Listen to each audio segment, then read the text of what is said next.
महाराज, आज हम historical cinema में एक महान त्यागी, परोपकारी और सत्यवादी राजा हरीश चंद्र जी की कथा सुनने जा रहे हैं, जिनका व्यक्तित्व और त्याग आज हम भारतवासियों के लिए बहुत प्रेरणादायक और सम्मान योग्य है। सतयुग के अंतिम काल में सूर्यवंशी सत्यवादी महाराज हरीश चंद्र अयोध्या में राज करते थे।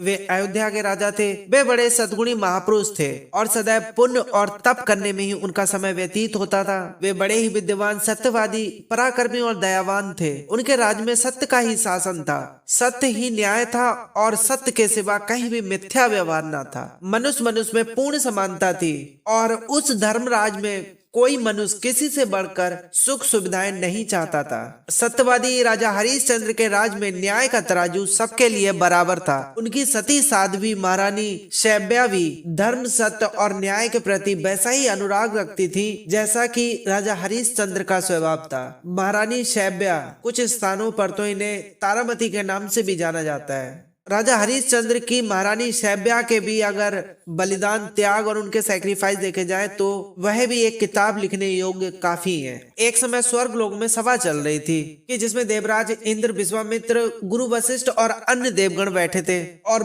बैठकर सलाह कर रहे थे कि तीनों लोकों में सबसे बड़ा विद्वान, सत्यवादी, पराक्रमी, दाता, धर्मवान और दयावान कौन है? कौन है तीनों लोकों में सबसे बड़ा त्यागी?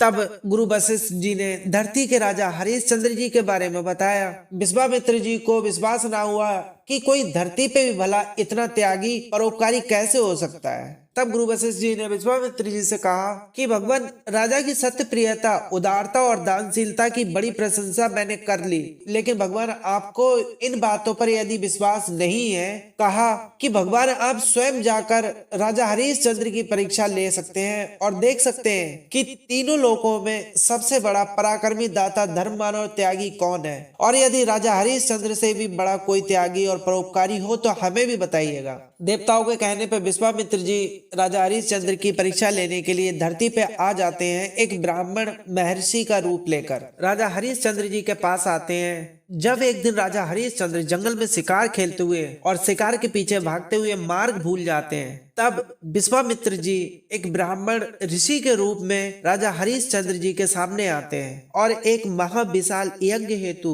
अभिलाषा लेकर राजा हरीश चंद्र जी से कुछ याचना करने लगे। राजा हरीश चंद्र ने उन्हें यह कहकर कि अभी तो मैं जंगल में हूँ और अभी क्या ही दे सकता हूँ। तब ब्राह्मण ऋषि ने कहा कि मुझे अभी किसी भी दान और वस्तु की आवश्यकता नहीं है, मैं तो सिर्फ अभी पानी लेने आया हूँ और मैं किसी दिन स्वयं आपके दरबार में आकर जो चाहिए होगा मांग लूंगा। तब राजा हरीश चंद्र ने उन्हें अपनी राजधानी में बुलाया, यह कहकर कि आपके लिए मेरे महल के दरवाजे आठों पहर खुले हैं, आप कभी भी आ जाइएगा। तब राजा और ऋषि दोनों जंगल से अपने अपने ठिकानों में बातें करने के तत्पश्चात पहुंच जाते हैं। एक दिन राजा हरीश चंद्र अपनी भरी राजसभा में बैठे थे। तब अचानक एक दिन विश्वामित्र जी दरबार में उपस्थित हुए। उन्हें देख राजा हरीश चंद्र ने उन्हें पहचान लिया और उनका खूब अच्छे से स्वागत किया और उसके बाद उनसे पूछते हैं कि हे भगवान, आप जो यज्ञ करने जा रहे थे उसकी तैयारी कैसी चल रही है? कि हाँ, मैं उसी के हेतु ही तो मैं आपके पास आया हूँ राजन। जो ब्राह्मण के रूप में आए थे वो बोले, हे राजन, यदि आप मुझे अभिलेषित वस्तु दे सकते हैं तो मैं आपसे कुछ दान की आशा रख आपसे दान मांग लेता हूँ, परंतु मुझे पूर्ण विश्वास नहीं है कि मैं जो मांगना चाहता हूँ वो दान आप दे भी पाओगे या नहीं। राजा हरीश चंद्र जी कहते हैं कि हे भगवान, आप मांग कर तो देखिए, मैं अपने प्राणों को भी दान में दे दूंगा। तब ऋषि कहते हैं कि इतना पूर्णता विश्वास दिलाने पर मैं फिर भी मांगने का प्रयत्न कर लेता हूँ, परंतु मुझे अभी भी पूर्ण विश्वास नहीं है कि किसी भी तरह का दान मांगने जा रहा हूँ वह दान मुझे मिल जाएगा आपसे या नहीं। तो राजन उसी समय देख हर्ष मुख से कहते हैं, प्रभु आप मांगिए, एक बार मांग कर देखिए, मैं भरी सभा में यदि आपको वह दान नहीं दे सका तो मेरे वचन टूटने का अपमान और मैं उसके पाप का भागी होऊंगा। तब यह सुन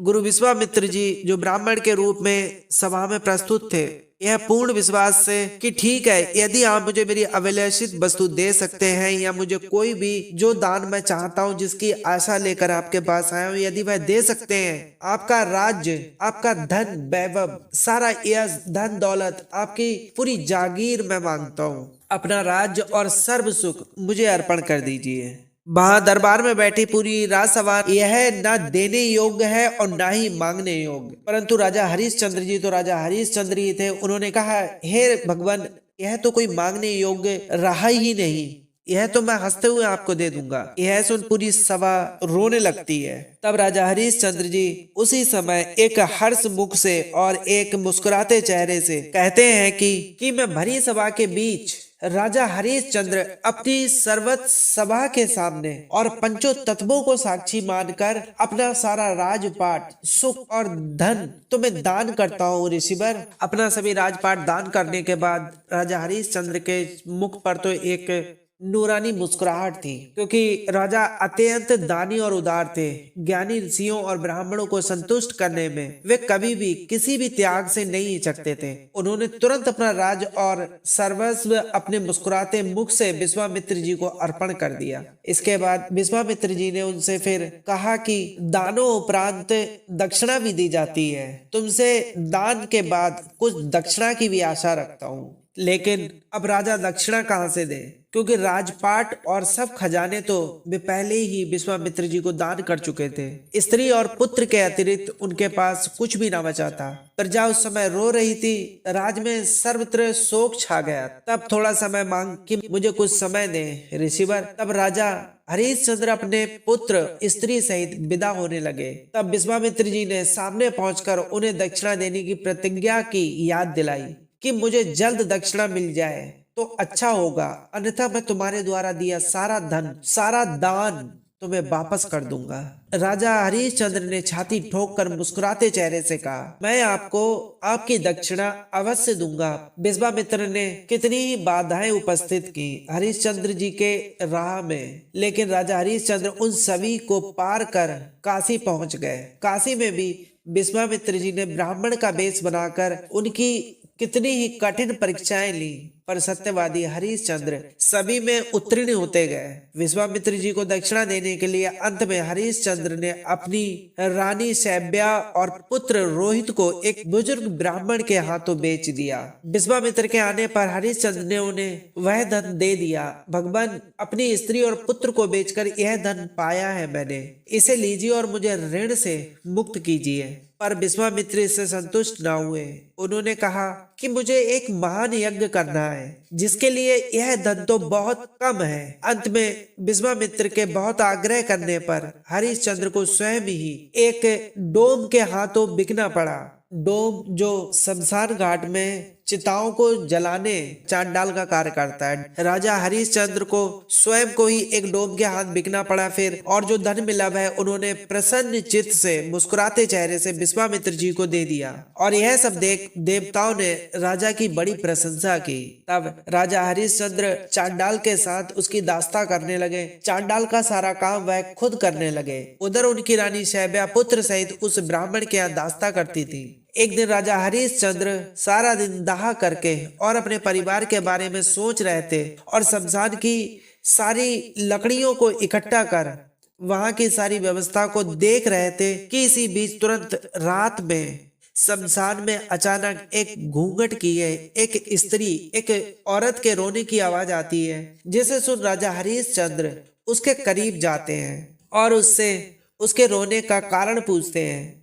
तो वह महिला बताती है कि यह मेरा 4 साल का पुत्र है, जो सुबह बाग में फूल चुनने गया था और इसे वहां किसी जहरीले सांप ने डस लिया है। मेरे इस नन्हे पुत्र की मृत्यु हो गई है और अब मेरे पास पैसे भी नहीं है कि मैं बच्चे का अंतिम संस्कार कर सकूं। डोम का काम करने वाले राजा हरिश्चंद्र ने रानी को नहीं पहचाना और वे उसे शमशान का कर मांगने लगे। शैब्या ने रोकर कहा कि मैं एक अनाथनी अविला हूँ, मेरे पास देने के लिए कुछ भी नहीं है। रानी अपना राज सुख याद करके बहुत विलाप करने लगी और रोने लगी। फिर उसके रोने की आवाज सुन राजा हरिश्चंद्र एकदम चौंक जाते हैं कि यह किसी जानी पहचानी सी आवाज है और यह महिला कौन है। तब राजा हरिश्चंद्र उससे उसके पुत्र का नाम पूछते हैं। महिला बताती है कि रानी साहिबा इससे पहले अपने पुत्र का नाम बताती कि उससे पहले ही राजा हरिश्चंद्र उनके करीब आ जाते हैं और महिला बोलती है कि मेरे पुत्र का नाम है रोहित। तुरंत वे उसका घूंघट उठा देते हैं और देखते हैं जो घूंघट की औरत है वह कोई और नहीं, राजा हरिश्चंद्र की पत्नी थी। और यह सब देखते ही दोनों मिलकर बहुत जोर जोर से रो पड़ते हैं। रोते रोते राजा हरिश्चंद्र ने रानी से पुत्र की मृत्यु के बारे में पूछा। तब रानी ने सारा दृश्य बताया कि राजकुमार रोहित ब्राह्मण जी के लिए फूल चुनने को गया और जब फूल लेकर लौट ही रहा था कि रास्ते में उसे एक सर्प ने डस लिया और रास्ते में ही रोहित की मृत्यु हो गई। रानी ने जब पुत्र की मृत्यु सुनी तो वह बेचारी रोती रोती अपने पुत्र के पास आ पहुंची और अपने छोटे से बच्चे को गले लगाकर विलाप करने लगी।